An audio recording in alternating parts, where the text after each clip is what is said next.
தேனி மாவட்டம் ஆண்டிப்பட்டி அருகே இருசக்கர வாகனத்தில் கஞ்சா கடத்திய இருவர் கைது செய்யப்பட்டனர். ரங்கநாதபுரம் விலக்கு பகுதியில் காவலர்கள் ரோந்து பணியில் ஈடுபட்டிருந்த போது அவ்வழியாக வந்த இருசக்கர வாகனத்தை சோதனையிட்டனர். அப்போது அதில் 4 பைகளில் 9 கிலோ கஞ்சா இருப்பது தெரியவந்தது. இதையடுத்து 3 லட்சம் ரூபாய் மதிப்புடைய கஞ்சாவை பறிமுதல் செய்த போலீசார் கஞ்சா கடத்தி வந்த ஐயனார்புரத்தைச் சேர்ந்த அழகு மற்றும் ஆந்திராவைச் சேர்ந்த குருவி ரெட்டி ஆகியோரை கைது செய்தனர்.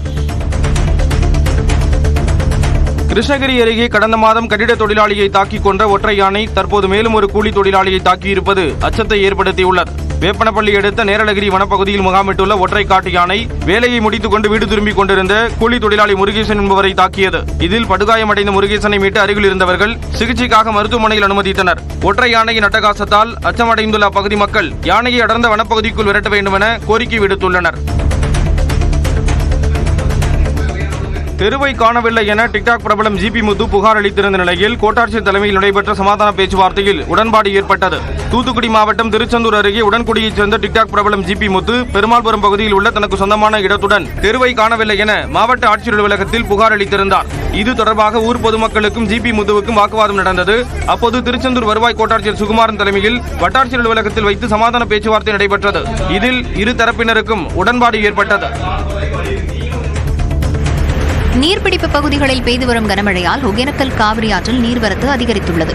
ஒகேனக்கல் காவிரி ஆற்றில் நீர்வரத்து வினாடிக்கு 1000 கன அடியாக இருந்த நிலையில் கர்நாடக காவிரி நீர்பிடிப்பு பகுதிகள் கிருஷ்ணகிரி மாவட்டத்தின் அஞ்சட்டி, கேரட்டி சுற்றுவட்டார பகுதிகளில் கடந்த 2 நாட்களாக மழை பெய்து வருகிறது.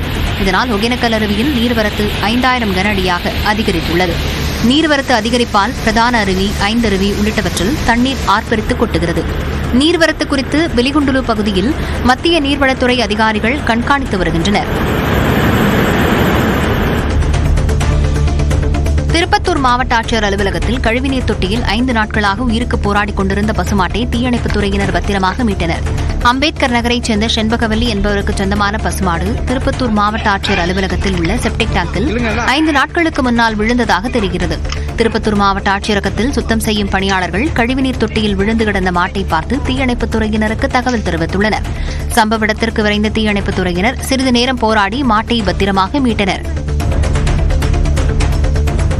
கிருஷ்ணகிரி மாவட்டம் ஹொசூரை அடுத்த தேன்கனிக்கோட்டை அருகே வேன் கவிழ்ந்து விபத்துக்குள்ளானதில் 22 பேர் காயமடைந்தனர். அஞ்சட்டி அருகே தாண்டியம் கிராமத்தைச் சேர்ந்தவர்களை ஏற்றிக்கொண்டு தேன்கனிக்கோட்டை நோக்கிச் சென்ற வேன் மேலகிரி அருகே கவிழ்ந்து விபத்துக்குள்ளானது. ஓட்டுநரின் கட்டுப்பாட்டை இழந்து சாலையில் வேன் கவிழ்ந்ததால் அதில் பயணித்த 22 பேரும் படுகாயமடைந்தனர்.